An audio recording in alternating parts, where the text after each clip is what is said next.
Assalamualaikum warahmatullahi wabarakatuh. Yang terhormat kepada Ibu Luluwatu Nayiroh SIKOM MIKOM selaku dosen pengampu mata kuliah Public Speaking, serta kepada hadirin yang saya hormati. Pertama-tama marilah kita panjatkan kehadirat Tuhan Yang Maha Esa, karena berkat rahmat dan hidayahnya kita dapat senantiasa berjumpa walau hanya sebatas media virtual saja. Hadirin yang saya hormati, kesehatan mental atau mental health adalah suatu urgensi yang terjadi di masyarakat, khususnya bagi usia-usia muda.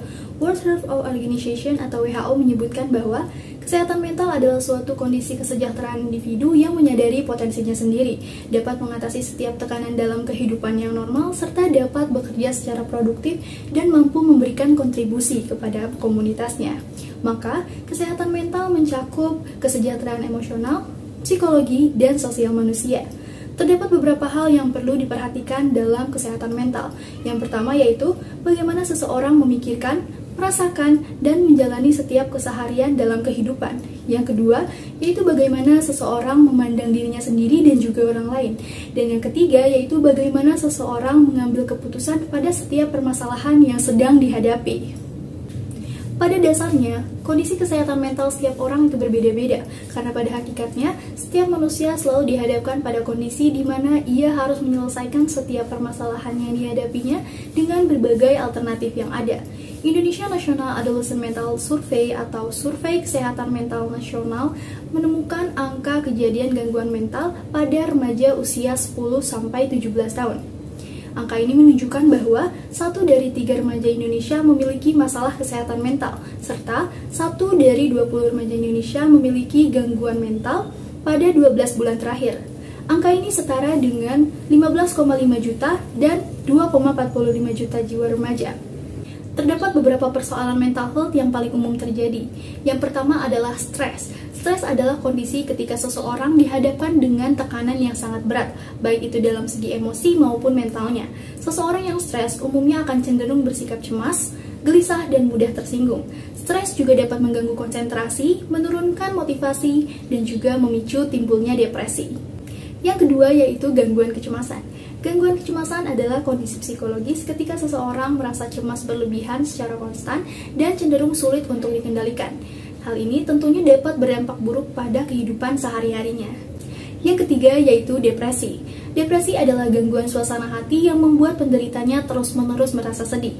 Berbeda dengan kesedihan biasa yang umumnya terjadi selama beberapa hari, kesedihan pada depresi ini bisa terjadi selama berminggu-minggu, berbulan-bulan, bahkan sampai bertahun-tahun.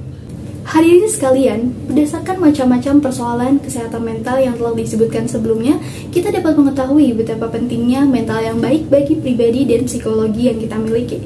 Berikut terdapat beberapa ciri-ciri dari mental yang sehat. Yang pertama yaitu terhindar dari gangguan kejiwaan. Terdapat 2 kondisi kejiwaan yang terganggu. Yang pertama yaitu gangguan jiwa atau yang dikenal dengan neuros. Gangguan ini termasuk ke dalam gangguan yang masih mampu hidup dalam realitas kehidupan. Yang kedua yaitu penyakit jiwa atau psikose yang termasuk ke dalam gangguan yang mengganggu segi tanggapan, emosi atau perasaan serta dorongan-dorongannya, sehingga individu tidak memiliki integritas sedikit pun dan tidak mampu hidup dalam alam nyata. Mental yang sehat adalah mental yang terhindar dari penyakit mental maupun gangguan mental, mampu hidup di alam yang nyata, serta mampu mengatasi setiap permasalahan yang dimilikinya dengan baik. Yang kedua yaitu mampu menyesuaikan diri atau dikenal dengan sebutan self-adjustment. Self-adjustment adalah proses memperoleh pemenuhan kebutuhan sehingga individu dapat mengatasi stres, konflik, frustasi, serta masalah-masalah yang dihadapinya dengan berbagai alternatif yang ada. Seseorang dapat dikatakan memiliki penyesuaian diri yang baik apabila ia mampu mengatasi setiap kesulitan dan masalah yang dimilikinya dalam batas yang wajar, tidak merugikan diri sendiri dan juga lingkungannya, serta sesuai dengan norma sosial dan juga norma agama. Yang ketiga yaitu mampu memanfaatkan potensi-potensinya secara maksimal.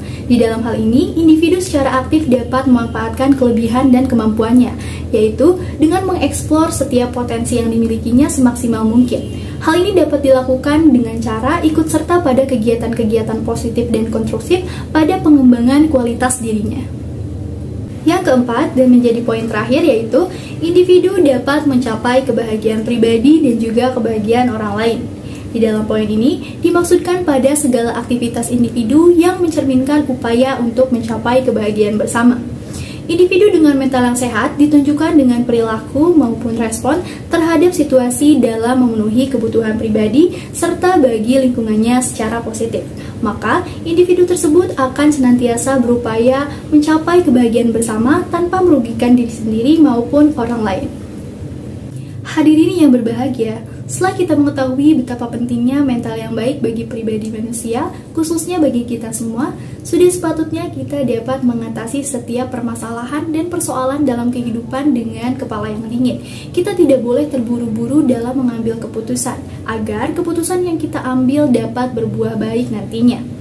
Selain itu, kita harus dapat senantiasa mengontrol dan mengatur emosi yang kita miliki dengan setenang mungkin, agar persoalan dan permasalahan pada mental health yang telah disebutkan sebelumnya tidak terjadi pada kita semua. Selain itu, saat ini kita sudah jauh lebih tahu betapa pentingnya mental yang sehat bagi pribadi dan kehidupan yang kita miliki. Mengapa mental health atau kesehatan mental dianggap penting? Hal itu karena ketika seseorang memiliki mental yang sehat, maka akan berpengaruh pula pada kondisi fisik juga pada kualitas hidupnya. Ketika seseorang dianggap sejahtera secara psikologis, sosial, dan juga emosional, maka individu tersebut dapat dianggap memiliki mental yang sehat. Mental yang sehat merupakan cikal bakal bagi kita semua untuk dapat terus berkembang. Maka dari itu, mari kita ciptakan dan wujudkan generasi yang sehat, baik secara mental maupun psikologis, agar kita dapat senantiasa menemukan kedamaian dan ketentraman dalam menjalani kehidupan. Hadirin yang saya hormati, demikianlah pidato yang dapat saya sampaikan. Semoga dapat berbuah baik bagi kita semua. Mohon maaf bila terdapat kesalahan kata maupun sikap yang kurang berkenan. Akhir kata, wassalamualaikum warahmatullahi wabarakatuh.